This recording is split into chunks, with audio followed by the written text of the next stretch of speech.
வணக்கம். இன்றைய மாவட்ட செய்திகள்.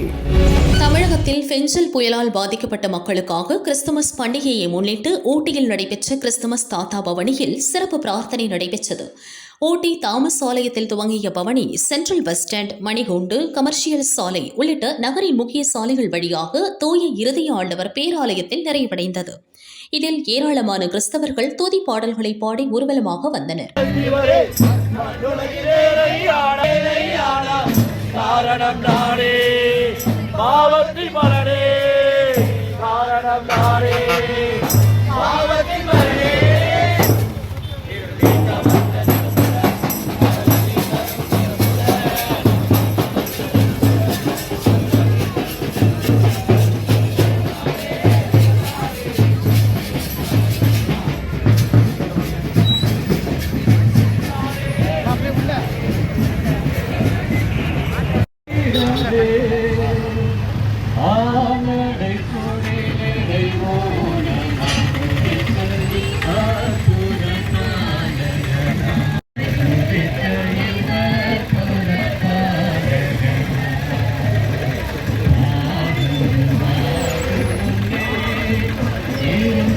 தஞ்சாவூர் மாநகராட்சி தூய்மை பணியாளர்கள் கல்லுக்குளம் பகுதியில் தூய்மை பணியில் ஈடுபட்டனர். பெண் பணியாளர் ஒருவர் போன மாச சம்பளம் இன்னும் வரவில்லை, குழந்தைகளுக்கு உணவு வாங்கிக் கொடுக்க காசு இல்லை என சக பணியாளரிடம் வேதனை தெரிவித்தார். இவரது பேச்சை எதேச்சையாக கேட்ட சமூக ஆர்வலர் பிரபு ராஜ்குமார் என்பவர் மனவேதனை அடைந்தார். தொடர்ந்து பணியில் இருந்த அனைத்து பெண் தூய்மை பணியாளர்களையும் அருகில் இருந்த பிராய்லர் கடைக்கு அழைத்து சென்றார். ஒவ்வொருவருக்கும் தலா 1 கிலோ சிக்கன் மற்றும் தலா 4 முட்டைகள் பார்சல் வழங்கி நிகழ்ச்சியில் ஆழ்த்தினார்.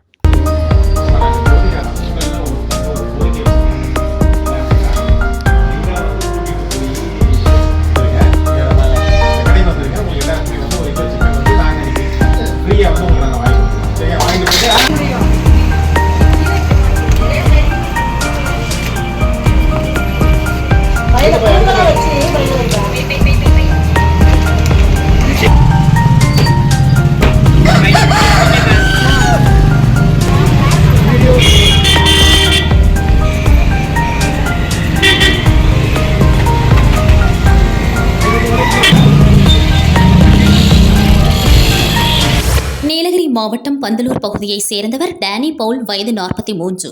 இவர் கூடலூர் அரசு கலைக்கல்லூரி முன்னாள் உதவி பேராசிரியர். தற்போது முனைவர் பட்டம் பெறுவதற்காக ஆராய்ச்சி படிப்பில் ஈடுபட்டுள்ளார். இவரின் வீட்டிற்கு அருகே வசித்து வரும் 15 வயது மாணவி மற்றும் அவரது தோழி பள்ளிக்கு சென்றுவிட்டு பஸ்ஸிற்காக காத்திருந்துள்ளனர்.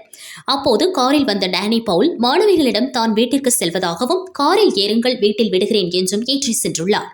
அதில் ஒரு மாணவியை வீட்டில் விட்டுவிட்டு மற்றொரு மாணவியை காரில் அழைத்து சென்றபோது நடு வழியில் நிறுத்தி மாணவிக்கு பாலியல் தொல்லை கொடுத்துள்ளார்.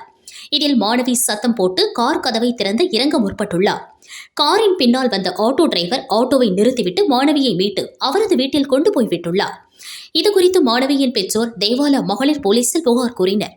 விசாரணை நடத்திய போலீசார் டேனி பவுல் மீது போக்சோ சட்டத்தின் கீழ் வழக்கு பதிவு செய்து அவரை கைது செய்தனர்.